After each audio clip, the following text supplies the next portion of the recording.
And then, of course, the third line, free coffee, everlasting life. Membership has its privileges. Walmart is not the only saving place. Do you hear what lies behind all of these messages and 1,000 like them? Evangelicals have become experts in finding 1,000 new ways to ask the same question. What is the least one has to do to become a Christian? That's our defining question. We are the ones who've led the whole church to boil down the entire gospel to a single phrase, a simple emotive transaction, or some silly slogan. It's time for a new generation of Christians committed to apostolic faith to declare this minimalistic, reductionistic Christianity a failed project. It is wrong to try to get as many people as possible to acknowledge as superficially as allowable a gospel which is theologically unsustainable. We must be reminded of the words of Soren Kierkegaard when he declared, "Christianity is the profoundest wound that can be inflicted upon us, calculated on the most dreadful scale to collide with everything. Take up your cross," said Jesus, "and follow me." Or Dietrich Bonhoeffer, who said in his opening page of his classic book, The Cost of Discipleship, when Christ calls a man, he bids him come and die. We, on the other hand, have made entrance into the Christian faith painless and almost seamless.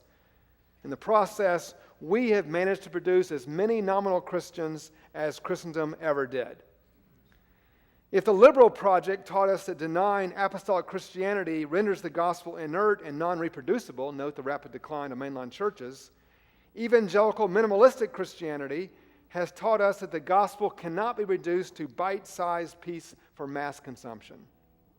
The gospel is about the inbreaking kingdom and the new creation, and it claims the whole sphere. We can't just simply play one corner of the chessboard. You have to play the whole board. The gospel must be embodied in a redeemed community and touch the whole of life. This is why the Wesley brothers set up class meetings, fed the poor, wrote books on physics, gave preachers canonical sermons, catechized the young, preached at brickyards, promoted prison reform, rode 250,000 miles on horseback, I didn't count Charles, preached 40,000 sermons, superintended orphanages, were avid abolitionists, and wrote theologically laden hymns for the church. You see, they were capturing every sphere with the gospel. The new creation crashes in on the whole of life. If Wesley teaches us anything, please hear this. It is that salvation is not something which is simply announced to us. It is something which God works in us. The forceful intrusion of His holiness into our history. Brothers and sisters, it is time for us to capture a fresh vision of the great meta-narrative of the Christian gospel for our times. The bumper sticker, "God is my co-pilot," will not get us there. We have, in effect, been crisscrossing the world, telling people to make God a player, even a major player, in our drama. But the gospel is about being swept up into His drama. Christ has come as a second Adam to inaugurate the restoration of the whole of creation, by redeeming a people for Himself who are saved in their full humanity and called together into the church of Jesus Christ.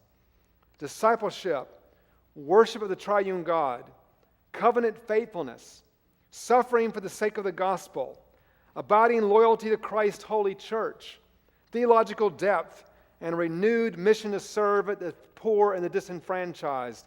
These must become the great impulses of our lives. Don't read typical church bulletins today about what the life of the church is like. Go read the Didache. Read it about once a month. It'll take you about 15 minutes, but it'll be worth it.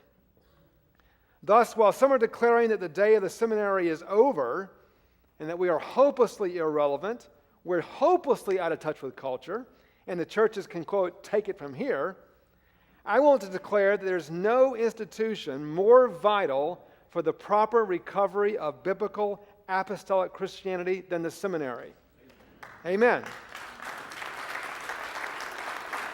This is why I believe in the mission of Asbury Seminary.